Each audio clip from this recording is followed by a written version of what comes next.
இன்னைக்கு பார்த்தீங்கன்னா, இன்னைக்கு இந்தியாவோட இன்ஃப்ளேஷன் டேட்டா வந்திருக்கு. ஸோ, இன்ஃப்ளேஷன் டேட்டா எப்படி வந்திருக்கு அப்படின்னு பார்த்தீங்கன்னா, 1.55% வந்திருக்கு. ஸோ, நார்மலா பார்த்தீங்கன்னா வந்து 2-6% தான் இருக்கணும் அப்படின்னு பார்ப்பாங்க. ஸோ, அந்த 2-6% விட பார்த்தீங்கன்னா, 1.55% இருக்கு. ஓரளவுக்கு ரொம்பவே வந்து ட்ராப் ஆயிருக்கு. ஸோ, இது நல்ல விஷயமா அப்படின்னு கேட்டா, கண்டிப்பா நல்ல விஷயம் தான். ஸோ, ஜூலை மாசம் இதோட டேட்டா வந்திருக்கு. 1.55% பார்த்தீங்கன்னா, லோயஸ்ட் சின்ஸ் 2017 கழிச்சு பார்த்தீங்கன்னா வந்து, இப்ப தான் 1.55% வந்து தொட்டிருக்கு. ஸோ, அதனால இப்போதைக்கு அவங்க ஃபோர்காஸ்ட் டெவலப் பண்ணியிருந்தாங்க.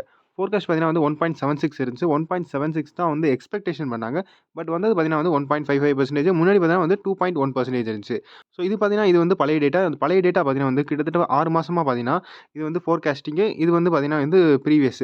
ஸோ இது பாருங்க 10.8 இருக்கு. இங்க 10.10% இருக்கு. ஸோ இந்த ப்ரீவியஸ்லாம் பார்த்தீங்கன்னா வந்து இங்கனக்குள்ள இப்படி ஆட் ஆகிட்டே இருக்கும். ஸோ இப்போதைக்கு பார்த்தீங்கன்னா, இது வந்து எக்ஸ்பெக்டேஷன் பண்ணாங்க இந்த பக்கம். ஸோ இது வந்து பார்த்தீங்கன்னா எக்ஸ்பெக்டேஷன் பார்த்தீங்கன்னா வந்து எல்லாத்தையும் பீட் பண்ணியிருக்கு. ஸோ இங்க பாருங்க இங்க 4% வந்து எக்ஸ்பெக்ட் பண்ணாங்க. இங்க பார்த்தீங்கன்னா 3.61 வந்துச்சு. இங்க 3.6 எக்ஸ்பெக்ட் பண்ணாங்க. 3.34 வந்துச்சு. ஸோ அதே மாரி இந்த தடவ பார்த்தீங்கன்னா 1.76 வந்து எக்ஸ்பெக்ட் பண்ணாங்க. பட் வந்தது பார்த்தீங்கன்னா வந்து 1.55 ஓரளவுக்கு ரொம்பவே பாசிட்டிவா வந்திருக்கு. ஸோ இதனால ஓரளவுக்கு கொஞ்சம் நம்மளுக்கு மார்க்கெட்ல பார்த்தீங்கன்னா வந்து ஸ்டாக் மார்க்கெட்ல ஓரளவுக்கு வந்து பாசிட்டிவான வந்து ரிசல்ட் கிடைக்கும். நிஃப்டி 50 வந்து ஓரளவுக்கு வந்து மேலே ஏறும். ஸோ இப்போதைக்கு அவங்க ஆர்பிஐ வந்து எக்ஸ்பெக்ட் பண்ணாங்க. ஸோ ஆர்பிஐ வந்து ஃபோர்காஸ்ட் பண்ணுவாங்க.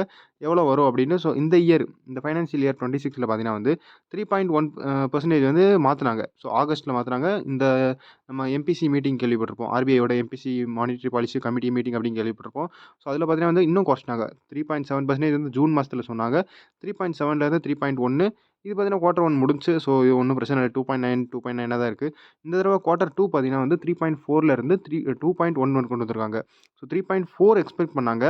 அத குறைச்சிட்டு பார்த்தீங்கன்னா, இன்னும் 2.1 இன்னும் கம்மியா தான் வரும் இன்ஃப்ளேஷன் அப்படின்னு எக்ஸ்பெக்ட் பண்ணியிருக்காங்க. ஸோ அத விட பார்த்தீங்கன்னா, இது வந்து பார்த்தீங்கன்னா 3 மாசத்துக்கு.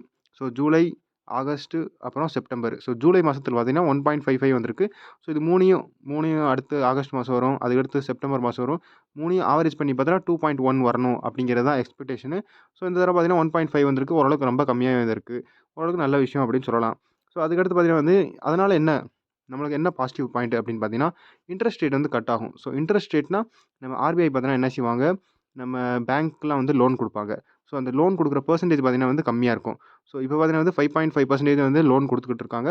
ஸோ ஆர்பிஐட்டருந்து நம்ம HDFC bank, Kotak bank, ICICI bank, state bank இவங்கலாம் என்ன செய்வாங்கன்னா, லோன் வாங்குனாங்கன்னா 5.5%ல வந்து இன்ட்ரெஸ்ட் குடுப்பாங்க. ஸோ ஆர்பிஐக்கு 5.5% இன்ட்ரெஸ்ட் போகும். அதான் வந்து ரெப்போ ரேட் அப்படின்னு சொல்றது. அது எவ்வளோக்கு எவ்வளோ குறையுமோ, அவ்வளோக்கு அவ்வளோக்கு நல்லது. ஏன்னா, அவங்களுக்கு நம்ம பேங்க்கு கம்மியா லோன் கிடைச்சிச்சுன்னா, நம்மளுக்கும் ஓரளவுக்கு கம்மியா லோன் கிடைக்கும். ஸோ இப்போதைக்கு பார்த்தீங்கன்னா, ஒரு 10% கிடைக்குதுன்னா, நம்மளுக்கு ஓரளவுக்கு 9% கிடைக்கும் அப்படின்னு வைங்க. ஸோ அந்த மாரி குறையும். அதனால தான் வந்து இன்ட்ரெஸ்ட் ரேட் வந்து கட் பண்ணிக்கிட்டே இருப்பாங்க. ஸோ ஓரளவுக்கு கொஞ்சம் இன்ட்ரெஸ்ட் ரேட் கட் ஆயிருச்சுன்னா, நம்ம நெறையா செலவழிப்போம். அதே மாரி பார்த்தீங்கன்னா வந்து பிசினஸ் நெறையா செலவழிப்பாங்க. ஸோ பிசினஸ் நெறையா செலவழிச்சா கேபெக்ஸ் பண்ணுவாங்க. ஸோ கேபெக்ஸ் பண்ணா அவங்களுக்கு ஓரளவுக்கு கொஞ்சம் ரெவென்யூ அதிகமாகும், ப்ராஃபிட் அதிகமாகும். ஸோ இதான் வந்து எப்பயுமே வந்து இன்ஃப்ளேஷன் வந்து கம்மியா இருக்கணும் அப்படின்னு பார்ப்பாங்க. ப்ளஸ் பார்த்தீங்கன்னா வந்து இன்ஃப்ளேஷன் ரேட் வந்து கம்மியா இருந்துச்சுன்னா, ஆட்டோமேட்டிக்கலா பார்த்தா நம்ம வந்து இன்ட்ரெஸ்ட் ரேட் வந்து கட் ஆகிக்கிட்டே இருக்கும். ஸோ இன்ட்ரெஸ்ட் ரேட் கட் ஆனா, நம்மளுக்கு எல்லாமே பாசிட்டிவா வந்துகிட்டே இருக்கும். ஸோ அதனால எப்பயுமே வந்து 2% கீழ வரக்கூடாது அப்படின்னு சொல்லுவாங்க. ஸோ அது இன்ஃப்ளேஷன் இல்ல, ஓரளவுக்கு கொஞ்சம் டீஃப்ளேஷன் ஆயிரும் அப்படின்னு சொல்லுவாங்க. ஸோ இப்போதைக்கு ஓரளவுக்கு கொஞ்சம் 2% கீழ வந்திருக்கு. பட் இதுவே கன்டின்யூ ஆகக்கூடாது அப்படின்னு ஆர்பிஐ வந்து பார்த்துக்கிட்டே இருப்பாங்க. ஸோ அதுவே கன்டின்யூ ஆயிருச்சுன்னா, அப்புறம் பார்த்தீங்கன்னா வந்து இன்ட்ரெஸ்ட் ரேட்ட வந்து இன்னும் கூட்டிருவாங்க. ஸோ இதான் இங்க நடக்கும். பட் இப்போதைக்கு பார்த்தீங்கன்னா, ஓரளவுக்கு நல்ல விஷயம் அப்படின்னு சொல்லலாம். ஸோ அதனால ஸ்டாக் மார்க்கெட்ல நாளைக்கு பார்த்தீங்கன்னா நிஃப்டி 50 வந்து ஓரளவுக்கு பாசிட்டிவாவே வந்து க்ளோஸ் ஆகும். ஸோ அதுக்கடுத்து ஒரு கன்ஃப்யூஷன் இருக்கும். ஸோ எல்லாமே பார்த்தீங்கன்னா வந்து அதிகமா தான விலை போய்க்கிட்டு இருக்கு. எங்க வந்து விலை குறைஞ்சிருக்கு அப்படின்னு நீங்க நெனைப்பீங்க. பட் ஒரு சில கேள்வி வரத்தான் செய்யும். அதே மாரி எங்க எப்படி குறையுது அப்படின்னு பார்த்தீங்கன்னா, நம்ம இன்ஃப்ளேஷன் டேட்டா வந்து பார்த்தீங்கன்னா வந்து மேக்ஸிமம் வந்து ஃபுட் அண்ட் பெவரேஜஸ்ல இருக்கும். ஸோ பார்த்தீங்கன்னா வந்து வெஜிடபிள்ஸு அப்புறம் ட்ரிங்க்ஸ் இந்த மாரி ப்ராடக்ட்ஸ்லாம் இருக்கும். பட் மீதி இருக்கிற ஐட்டம்ஸ்லாம் அவ்வளவா கணக்கிட மாட்டாங்க. ஏன்னா 45% பார்த்தீங்கன்னா வந்து ஃபுட் அண்ட் பெவரேஜஸ்ல தான் இருக்கு. ஸோ அந்த ஃபுட் அண்ட் பெவரேஜஸ்ல பார்த்தீங்கன்னா நெறையா இருக்கும். என்னென்ன இருக்கு அப்படின்னு பார்ப்போம். ஃபர்ஸ்ட்டு வந்து பார்த்தீங்கன்னா வந்து ஃபுட் அண்ட் பெவரேஜஸ்ல 46% வந்து கான்ட்ரிபியூட் பண்ணுது. அப்புறம் மிஸ்செல்லனஸ்ல பார்த்தீங்கன்னா வந்து 28, ஹவுசிங்ல பார்த்தீங்கன்னா 10%, ஃபியூல் அண்ட் லைட்ல பார்த்தீங்கன்னா வந்து 7%. ஸோ அதே மாரி இங்கே ஹவுசிங்ல பார்த்தீங்கன்னா இது பார்த்தாச்சு. அப்புறம் கிளாத்திங் அண்டு நம்ம ட்ரெஸ்ஸு போடுறதெல்லாம் பார்த்தீங்கன்னா வந்து 6.5%. அப்புறம் இது வந்து ஓரளவுக்கு கொஞ்சம் நெகட்டிவான ப்ராடக்ட்ஸு. இது பார்த்தீங்கன்னா வந்து 2.38% வந்து நம்ம சிபிஐ இண்டெக்ஸ்ல வந்து கான்ட்ரிபியூட் பண்ணுது. அதாவது இன்ஃப்ளேஷன் இதெல்லாம் அதிகமானா, அந்த நம்ம இப்ப பார்த்தோம்ல 1.55 வந்திருக்கு அப்டின்ட்டு. ஸோ அதோட பெர்சன்டேஜ் எவ்வளோ இன்க்ரீஸ் ஆகும் அப்டிங்கிறது. ஸோ இப்போதைக்கு பார்த்தீங்கன்னா வந்து ஃபுட் அண்ட் பெவரேஜஸ்ல ரொம்ப கம்மியா வந்திருக்கு. ஸோ இன்ஃப்ளேஷன் டேட்டா வந்து கம்மியா வந்திருக்கு. இப்படி தான் வந்து கால்குலேட் பண்ணுவாங்க.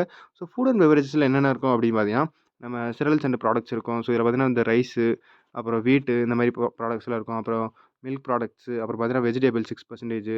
ஸோ செரல்ஸ் பாருங்க 9.67%. அப்புறம் இது வந்து 6.6. வெஜிடபிள்ஸ் பார்த்தீங்கன்னா வந்து 6. அப்புறம் ப்ரிப்பேர்டு மீல்ஸ், ஸ்நாக்ஸ் இதெல்லாம் பார்த்தீங்கன்னா வந்து 5.5%. அதுக்கடுத்து பார்த்தீங்கன்னா வந்து மீட் அண்ட் ஃபிஷ். மீட் பார்த்தீங்கன்னா வந்து 3.6. இதெல்லாமே பார்த்தீங்கன்னா நம்ம ஃபுட் அண்ட் பெவரேஜஸில் வரும். ஸோ இது இப்போ நம்ம ஃபுட் அண்ட் பெவரேஜஸ் தான் பார்த்துக்கிட்டு இருக்கோம்.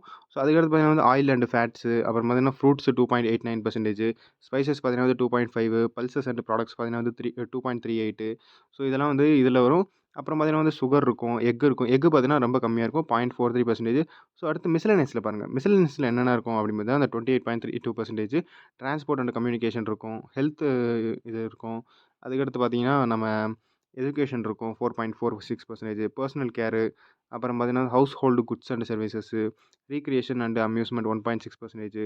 அப்புறம் ஹவுசிங்கில பார்த்தீங்கன்னா 10% இருக்கு. ஹவுசிங்கில என்னென்ன இருக்கும் அப்படின்னு பார்த்தீங்கன்னா, ஹவுசிங்கில நம்ம ஹவுஸ் ரெண்ட் இருக்கும். அப்புறம் கேரேஜ் ரென்ட்டு நம்ம வாடகை குடுக்குறது. அப்புறம் பார்த்தீங்கன்னா, ரெசிடென்ஷியல் பில்டிங்கு அதில ஏதாவது ரிப்பேர் பண்ணுறது பார்த்தீங்கன்னா 0.28. 0.28லாம் ரொம்ப கம்மியா இருக்கு. ஹவுஸ் ரெண்ட் பாருங்கன்னா 9.51% வந்து கான்ட்ரிபியூட் பண்ணுது. அப்புறம் வாட்டர் சார்ஜஸு, வாட்ச்மேன் சார்ஜஸு, அப்புறம் ஃபியூல் அண்ட் லைட்ல பார்த்தீங்கன்னா, ஃபியூல் அண்ட் லைட்ல என்னென்ன இருக்கும் அப்படின்னு பார்த்தீங்கன்னா, எலக்ட்ரிசிட்டி பில்லிங்கு, அப்புறம் ஃபயர்வுட் அண்ட் சிப்ஸு, எல்பிஜி நம்ம கேஸ் சிலிண்டரு, அப்புறம் பார்த்தீங்கன்னா வந்து இது வந்து சாணம், மாட்டு சாணம். அதுக்கடுத்து பார்த்தீங்கன்னா, கிளாத்திங் அண்ட் ஃபுட்வியர்ல 6.5. 6.5ல என்னென்ன இருக்கும் அப்படின்னு பார்த்தீங்கன்னா, ஷேரி வந்து பார்த்தீங்கன்னா வந்து 0.9%. அப்புறம் ஷர்ட்டு, பஜாமா, குர்தா இதெல்லாம் பார்த்தீங்கன்னா வந்து 0.68. ஷர்ட், டீ ஷர்ட் பார்த்தீங்கன்னா வந்து 0.57. ஷார்ட் ட்ரவுசர் இதெல்லாம் பார்த்தீங்கன்னா வந்து 0.55. ஸோ இது வந்து இப்படி இருக்கும். அதுக்கடுத்து பார்த்தீங்கன்னா வந்து நம்ம நெகட்டிவ் ப்ராடக்ட்ஸ். நெகட்டிவ் ப்ராடக்ட்ஸ்லாம் பார்த்தீங்கன்னா 2.38. இதில என்னென்ன இருக்கும் அப்படின்னு பார்த்தீங்கன்னா, பீடி வந்து பார்த்தீங்கன்னா 0.43. ஃபாரின் லிக்கர்லாம் பார்த்தீங்கன்னா வந்து 0.40. அப்புறம் நாட்டு சரக்கு பார்த்தீங்கன்னா வந்து 0.35. அப்புறம் அதர் டொபாக்கோ ப்ராடக்ட்ஸ் பார்த்தீங்கன்னா வந்து 0.26. ஸோ இது எல்லாமே பார்த்தீங்கன்னா வந்து கான்ட்ரிபியூட் பண்ணும். ஸோ இப்போதைக்கு மேக்ஸிமம் பார்த்தீங்கன்னா என்ன ஃபுட் அண்ட் பெவரேஜஸ் தான் அதிகமா இருக்கு. ஸோ ஃபுட் அண்ட் பெவரேஜஸோட விலை அதிகமாச்சுன்னா, நம்ம இன்ஃப்ளேஷனோட விலை அதிகமாகும். அதுக்கடுத்து என்ன இருந்துச்சு? மிஸ்லெனியஸ் இருந்துச்சு. ஸோ மிஸ்லெனியஸ்ல வேற என்னென்ன இருந்துச்சு? மிஸ்லெனியஸ்ல பார்த்தீங்கன்னா, நம்ம எஜுகேஷன் இருக்கு. பெர்சனல் கேர் ப்ராடக்ட்ஸ் இருக்கு. ஸோ அதுக்கடுத்து இங்க வேற என்ன இருந்துச்சு? Transport and communication, health. So transport, health, அப்புறம் பார்த்தீங்கன்னா எஜுகேஷன். ஸோ இது வந்து பார்த்தீங்கன்னா, மிஸ்செலேனியஸ்ல அதிகமா இருக்கு. இன்ஃப்ளேஷன் டேட்டா இத வச்சு தான் கால்குலேட் பண்ணுவாங்க. ஃபுட் அண்ட் பெவரேஜஸ் கம்மியா இருக்கிறனால, இன்ஃப்ளேஷன் டேட்டா வந்து கம்மியா வந்திருக்கு. ஸோ இப்போ உங்களுக்கு புரிஞ்சிருக்கும்னு நெனைக்கிறேன். இன்ஃப்ளேஷன் டேட்டா என்ன அப்படின்னு, சிபிஐன்னா என்ன அப்படின்னு. ஸோ இன்ஃப்ளேஷன் டேட்டா இப்படி தான் கால்குலேட் பண்ணுவாங்க. கம்மியா இருக்கிறது தான் ஓரளவுக்கு பெஸ்ட்டானது அப்படின்னு சொல்லலாம். ஸோ இந்த வீடியோல அவ்வளோதான். அடுத்த வீடியோல பார்ப்போம். நான் தான் ஸ்டாக்கர். Good bye.